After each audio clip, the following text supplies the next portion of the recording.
আসসালামু আলাইকুম। সম্মানিত দর্শক, কেমন আছেন আপনারা সবাই? দেশের রাজনীতির দৃশ্যপট কিন্তু প্রতি মুহূর্তে বদলাচ্ছে। আমরা যারা রাজনীতির খুঁটিনাটি বিষয়গুলো লক্ষ্য করি, তাদের চোখের সামনে সম্প্রতি এমন একটি দৃশ্য ভেসে উঠছে, যা নিয়ে কথা না বললেই কিন্তু হচ্ছে না। দৃশ্যটি বঙ্গভবনের। বহুদিন পর বঙ্গভবনের সেই চিরচেনা জৌলুস, সেই গাম্ভীর্য এবং প্রটোকলের পূর্ণ ব্যবহার আমরা দেখতে পেলাম। আর এই দৃশ্যের কেন্দ্রে ছিলেন দুজন মানুষ, রাষ্ট্রপতি মোহাম্মদ শাহাবুদ্দিন এবং প্রধান উপদেষ্টা ডক্টর মোহাম্মদ ইউনুস। গত কয়েক মাস ধরে এই দুজনের সম্পর্ক নিয়ে, বিশেষ করে রাষ্ট্রপতির অবস্থান নিয়ে যত ধরনের ধোঁয়াশা ছিল, গতকালকের একটি ঘটনা যেন সব সমীকরণ পাল্টে দিয়েছে। আজ আমি আপনাদের সাথে সেই লুকোনো সমীকরণ এবং বঙ্গভবনের ভেতরের সেই পরিবর্তনের হাওয়া নিয়েই বিস্তারিত আলোচনা করব। আপনারা নিশ্চয়ই লক্ষ্য করেছেন, গত জুলাই আগস্টের গণঅভ্যুত্থানের পর থেকে রাষ্ট্রপতির অবস্থা অনেকটা কোণঠাসা হয়ে পড়েছিল।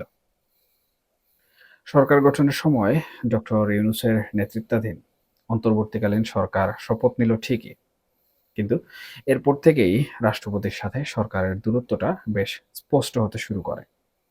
আমরা দেখলাম রাষ্ট্রপতিকে অনেকটা সাইডলাইন করে রাখা হয়েছে।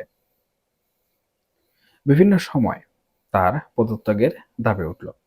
বঙ্গভবনের সামনে মব বা উত্তেজিত জনতা জড়ো হয়ে তাকে বের করে দেওয়ার স্লোগান দিল। এমনকি সামাজিক যোগাযোগ মাধ্যমে তাকে নিয়ে অকথ্য ভাষায় ট্রল ও সমালোচনা চলল। রাষ্ট্রপতি কার্যত বঙ্গভবনের চার দেয়ালের মাঝে এক প্রকার গৃহবন্দী হয়ে পড়েছিলেন। তার বিদেশ যাওয়া আটকে দেওয়া হলো। তার কাছে আসা বিভিন্ন গুরুত্বপূর্ণ চিঠি বা ফাইল ঠিকমতো পৌঁছানো হলো না। এমনকি রাষ্ট্রপতির প্রেস উইং, যারা তার কার্যক্রম মিডিয়ার সামনে তুলে ধরবে, তাদেরও এক প্রকারের নিষ্ক্রিয় বা প্রত্যাহার করে নেওয়া হলো। সব মিলিয়ে পরিস্থিতি এমন ছিল যে রাষ্ট্রপতি আছেন কিন্তু নেই, তার কোনো ক্ষমতা নেই। তিনি কেবল কাগজে কলমে পদে টিকে আছেন। কিন্তু গতকালের চিত্রটা ছিল একদমই ভিন্ন। উপলক্ষ ছিল দেশের নতুন প্রধান বিচারপতির শপথ গ্রহণ অনুষ্ঠান। সাধারণত এই ধরনের অনুষ্ঠানগুলো খুব গাম্ভীর্যপূর্ণই হয়ে থাকে, কিন্তু এবারের অনুষ্ঠানটি একটু অন্যরকম আবহে ছিল। বঙ্গভবনের ফোয়ারাগুলো সচল ছিল, আলোকসজ্জা ছিল চোখে পড়ার মতো। আর সেই অনুষ্ঠানের মঞ্চে আমরা দেখলাম এক অদ্ভুত রকমের পরিবর্তন। এতদিন যাকে মনে করা হচ্ছিল কোণঠাসা, সেই রাষ্ট্রপতি মোহাম্মদ শাহাবুদ্দিন অত্যন্ত আত্মবিশ্বাসের সাথে মঞ্চে এলেন। তার চোখে মুখে ছিল এক রহস্যময় মুচকি হাসি। এই হাসিটা কিন্তু সাধারণ কোনো হাসি নয়। এই হাসির পেছনে লুকিয়ে আছে গভীর কোনো রাজনৈতিক বার্তা। সবচেয়ে অবাক করা বিষয় হলো প্রধান উপদেষ্টা ডক্টর মোহাম্মদ ইউনূসের ভূমিকা। গত ১৫ মাসে আমরা দেখেছি ডক্টর ইউনূস যেখানেই গেছেন, সেখানেই তিনি ছিলেন মধ্যমণি। তার সিদ্ধান্তই ছিল শেষ কথা। রাষ্ট্রপতির প্রটোকল বা কর্তৃত্বকে তিনি খুব একটা গায়ে মাখেননি, এমনটাই জনমনের ধারণা ছিল। সেনাবাহিনীর বিভিন্ন অনুষ্ঠান, কুচকাওয়াজ বা বিশ্ববিদ্যালয়ের সমাবর্তন, যেখানে রাষ্ট্রপতির থাকার কথা, সেখানে তাকে দেখা যায়নি। বরং প্রধান উপদেষ্টাই সব আলো কেড়ে নিয়েছিলেন। কিন্তু কালকের শপথ অনুষ্ঠানে ডক্টর ইউনূসকে দেখা গেল একদম পুরোদম্বর সংবিধান ও প্রটোকল মনে চলতে। তিনি দর্শক সারিতে বসলেন। রাষ্ট্রপতি যখন এলেন, তিনি সম্মান প্রদর্শন করলেন। শপথ বাক্য পাঠ করালেন রাষ্ট্রপতি। আর প্রধান উপদেষ্টা চুপচাপ বসে তা কেবল অবলোকন করলেন। এখন প্রশ্ন হলো, হঠাৎ করে এই পরিবর্তন কেন? কেন ডক্টর ইউনূস রাষ্ট্রপতির এই কর্তৃত্ব মেনে নিলেন? এতদিন তো তিনি রাষ্ট্রপতির এই সাংবিধানিক ক্ষমতাকে খুব একটা কিন্তু পাত্তা দেননি। তাহলে কি পর্দার আড়ালে কোনো সমঝোতা হয়েছে? নাকি এর পেছনে কাজ করছে আরো বড় কোনো শক্তি বা সমীকরণ? বিষয়টি বিশ্লেষণ করতে গেলে আমাদের একটু পেছনের দিকে তাকাতে হবে। আমাদের শাসন ব্যবস্থায় রাষ্ট্রপতি হলেন রাষ্ট্রের ১ নম্বর ব্যক্তি। তিনি সংবিধানের রক্ষক। সরকার প্রধান বা নির্বাহী প্রধান হিসাবে প্রধানমন্ত্রীর ক্ষমতা অনেক বেশি হতে পারে। কিন্তু প্রটোকলে রাষ্ট্রপতি সবসময় সবার উপরে।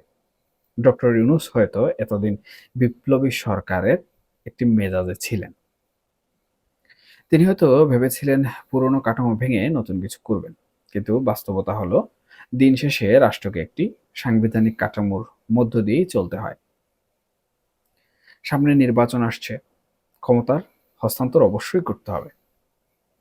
আর এই ক্ষমতা হস্তান্তরের প্রক্রিয়ায় রাষ্ট্রপতির ভূমিকা কিন্তু অপরিহার্য। আপনি তাকে যতই অপছন্দ করুন, সংবিধান অনুযায়ী নতুন প্রধানমন্ত্রীকে শপথ পড়ানোর দায়িত্ব কিন্তু এই রাষ্ট্রপতিরই। সম্ভবত ডক্টর ইউনূস এবং তার উপদেষ্টারা এই কঠিন বাস্তবতাটা বুঝতে পেরেছেন। তারা বুঝতে পেরেছেন রাষ্ট্রপতিকে পুরোপুরি মাইনাস করে বা আপাদমস্তক অপমান করে সামনে এগোনো কোনোভাবেই সম্ভব নয়। আরেকটি বিষয় কিন্তু এখানে খেয়াল করার মতো। গতকালের অনুষ্ঠানে উপস্থিত সামরিক এবং বেসামরিক আমলাদের বডি ল্যাঙ্গুয়েজ বা শরীরী ভাষা, ভিডিও ফুটেজে দেখা গেছে তাদের মধ্যেও এক ধরনের চনমনে ভাব। এতদিন যারা রাষ্ট্রপতিকে এড়িয়ে চলতেন বা গুরুত্ব দিতেন না, তারাও দেখলাম রাষ্ট্রপতির উপস্থিতিতে বেশ তটস্থ। এর মানে হলো প্রশাসনের ভেতরেও হয়তো বার্তা গেছে যে রাষ্ট্রপতিকে কোনোভাবেই আর অবহেলা করা যাবে না। বঙ্গভবন আবার তার হারানো গৌরব ফিরে পাচ্ছে।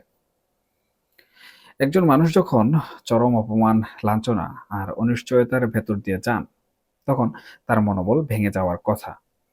আমরা ভেবেছিলাম রাষ্ট্রপতি হয়তো পদত্যাগ করবেন কিংবা কোনো না কোনোভাবে পালিয়ে যাবেন। কিন্তু তিনি মাটি কামড়ে পড়েছিলেন। তিনি ধৈর্য ধরেছিলেন। আর এখন মনে হচ্ছে তার সেই ধৈর্যের ফল তিনি পেতে শুরু করেছেন।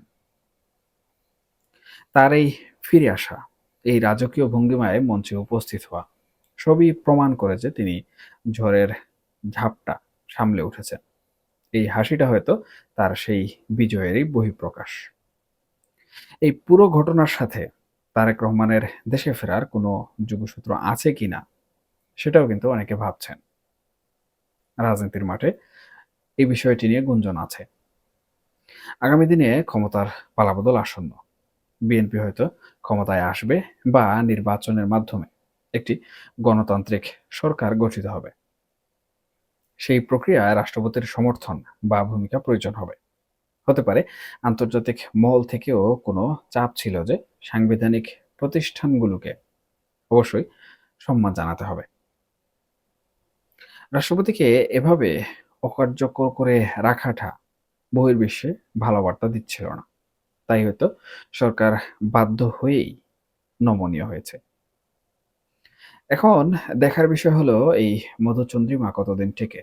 ডক্টর ইউনূস এবং রাষ্ট্রপতির এই প্রকাশ্যে সদ্ভার কি শুধুই লোক দেখানো, নাকি আসলেই তাদের মধ্যে কোনো মিউচুয়াল আন্ডারস্ট্যান্ডিং বা পারস্পরিক সমঝোতা হয়েছে? যদি সমঝোতা হয়ে থাকে, তবে তা আগামী নির্বাচনের জন্য আমি মনে করি খুবই ইতিবাচক। কারণ রাষ্ট্রপ্রধান এবং সরকার প্রধানের মধ্যে দ্বন্দ্ব থাকলে সুষ্ঠু নির্বাচন করা বা শান্তিপূর্ণভাবে ক্ষমতা হস্তান্তর করা কঠিন হয়ে পড়ে। আর যদি এটা সাময়িক হয়, তবে সামনে হয়তো আরো নাটকীয়তা আমাদের জন্য অপেক্ষা করছে। তবে আমার ব্যক্তিগত পর্যবেক্ষণ হলো ডক্টর ইউনূস একজন বিচক্ষণ মানুষ। তিনি হয়তো বুঝতে পেরেছেন যে সব ফ্রন্টে আসলে কোনোভাবে কিন্তু যুদ্ধ করা যায় না। একদিকে রাজনৈতিক দলগুলোর চাপ, অন্যদিকে আন্তর্জাতিক চাপ। এর মধ্যে রাষ্ট্রপতির সাথে বিবাদ জিইয়ে রাখাটা কোনোভাবে কিন্তু বুদ্ধিমানের কাজ হবে না। তাই তিনি হয়তো কম্প্রোমাইজ বা মানিয়ে নেয়ার নীতি গ্রহণ করেছেন। আর রাষ্ট্রপতিও সুযোগের অপেক্ষায় ছিলেন। তিনি জানতেন সংবিধান তাকে যে কবচ দিয়েছে তা সহজে ভেদ করা সম্ভব নয়। তিনি চুপচাপ তার সময় আসার অপেক্ষা করছেন। বঙ্গভবনের ভেতরের এই পরিবর্তন আমাদের রাজনীতির জন্য একটি টার্নিং পয়েন্ট হতে পারে। গত ১৫ মাস ধরে আমরা যে একচ্ছত্র আধিপত্য বা ওয়ান ম্যান শো দেখে আসছিলাম, সেখানে এখন ক্ষমতার ভারসাম্য বা ব্যালেন্স অফ পাওয়ার তৈরি হচ্ছে। রাষ্ট্রপতি তার জায়গায় শক্তিশালী হচ্ছেন, বিচার বিভাগ তার মর্যাদা ফিরে পাচ্ছে, আর সরকার তার নির্বাহী দায়িত্ব পালন করছে। গণতন্ত্রের জন্য এটি শুভ লক্ষণ, কারণ কোনো এক ব্যক্তির হাতে সব ক্ষমতা কক্ষিগত থাকলে তা কখনোই ভালো ফল বয়ে আনে না। বন্ধুরা, আমরা সাধারণ জনগণ চাই দেশে শান্তি বজায় থাকুক।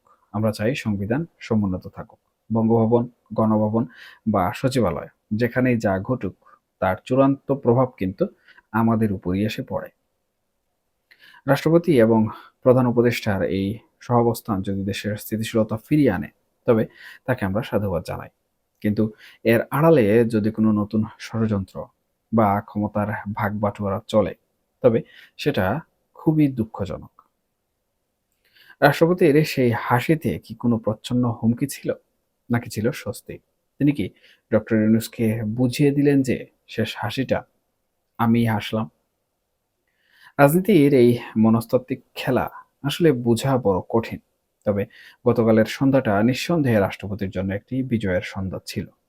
তিনি প্রমাণ করেছেন ঝড়ের মধ্যেও কিভাবে আসলে টিকে থাকতে হয়। আগামী দিনগুলোতে আমাদের নজর রাখতে হবে বঙ্গভবনের দিকে। রাষ্ট্রপতির ভূমিকা আরো সক্রিয় হয় কিনা, তিনি কোনো নীতি নির্ধারণী সিদ্ধান্ত নেন কিনা। তবে আপাতত এতটুকু বলা যায়, বাংলাদেশের রাজনীতিতে রাষ্ট্রপতি শাহাবুদ্দিন চুপ্পু আবারও ফ্যাক্টর হয়ে উঠেছেন। তাকে আর কোনোভাবে কিন্তু হিসাবের বাইরে রাখা যাবে না। সবশেষে একটা কথা বলি, রাজনীতিতে শেষ কথা বলে কিছু নেই। আজ যে রাজা, কাল সে ফকির। আবার আজ যে কোণঠাসা, কাল সে ক্ষমতার কেন্দ্রবিন্দু। বঙ্গভবনের এই দৃশ্যপট আমাদের সেই চিরন্তন সত্যটাই আবার মনে করিয়ে দিল। এখনকার মতো এ পর্যন্তই।